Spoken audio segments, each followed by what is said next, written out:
আসসালামু আলাইকুম রহমতুল্লাহ। Hello viewers, নবম শ্রেণীর শিক্ষার্থী বন্ধুরা, আশা করি ভালো আছো।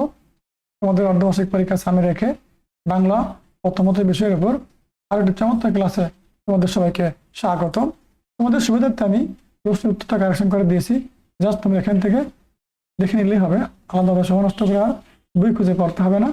শিক্ষার্থীরা, তোমরা যারা এখনো আমার চ্যানেলটি সাবস্ক্রাইব করো নাই, চ্যানেলটি সাবস্ক্রাইব করে পাশে থাকা বেল বাটনটি অন করে দিও, যাতে আমরা নতুন নতুন ভিডিও আপলোড করার সাথে সাথে তোমাদের কাছে নোটিফিকেশনগুলো চলে যায়। তো শিক্ষার্থীরা, খুবই গুরুত্বপূর্ণ একটা প্রশ্ন, কিন্তু তোমরা অবশ্যই ভালো করে পড়বা, এখান থেকে প্রশ্ন পরীক্ষা আসবেই। ঠিক আছে? বিষয় বাংলা প্রথম পত্র সৃজনশীল প্রশ্ন আমরা এখন দেখবো। লিখিত অংশের জন্য সময় 2 ঘন্টা 30 মিনিট। শিক্ষার্থীরা দেখো, গত থেকে তোমরা এই প্রশ্নগুলো পড়বা। এখানে দেওয়া আছে, আমার বলছে আলী ইবনে আব্বাস বিপদে পড়ে কোথায় লুকিয়েছিলেন। ঠিক আছে, দেখো তোমার 2 নম্বর প্রশ্ন, 2 বলছে কি সাহিত্য চর্চা আনন্দ থেকে বঞ্চিত হওয়া অর্থ কি। দেখো এখানে 3 নম্বর বলছে কি ক সুবার গ্রামের নাম কি ছিল। আবার দেখো 4 ক নম্বর কি বলছে, বিশ্বজগতে কি দ্বারা বাঙালি গঠিত হয়েছে। বিশ্বজগতে কি দ্বারা বাঙালি গঠিত হয়েছিল কি, গদ্যের 4টা প্রশ্ন। তোমরা একটু খেয়াল করে ভালো করে প্রশ্নগুলো প্র্যাকটিস করো, ইনশাআল্লাহ এখান থেকে পরীক্ষায় প্রশ্ন আসবে।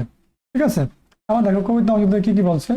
কবিতা ক নম্বরে বলছে শাহ মাহমুদ সগীর কেন শতকের কবি। মানে বুঝছে কেন না, কোন শতকের। শাহ মাহমুদ সগীর কোন শতকের কবি। চমৎকার প্রশ্ন। প্রিয় শিক্ষার্থীরা, এখানে দেখো 6 নম্বরে বলছে মাইকেল মধুসূদন দত্তের অমর কীর্তি কোনটি। মাইকেল মধুসূদন দত্তের অমর কীর্তি কোনটি, এখানে ক ওকার এই যে ডায়রা নাই কোনটি। ঠিক আছে, আবার দেখো 7 বার এখানে কবিতা লাইন দেওয়া আছে।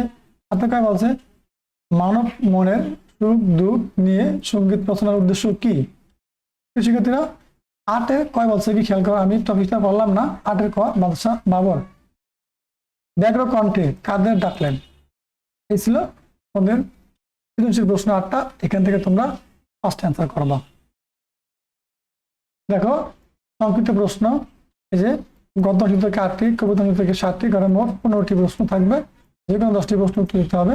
প্রতিটি প্রশ্নের মান 2 করে। দেখো গত থেকে এখানে শিক্ষার্থীরা এই যে 8টা প্রশ্ন দেওয়া আছে 1 থেকে 8 পর্যন্ত। এখান থেকে পরে অ্যান্সার দেওয়া তার কোনো নির্দিষ্ট নাই, তুমি চাইলে এখান থেকে 8টা অ্যান্সার করতে পারবে, কোনো সমস্যা নেই। আর কবিতা অংশ থেকে তুমি 2টা অ্যান্সার করলে হবে। তুমি মোট 10টা প্রশ্ন অ্যান্সার করবা।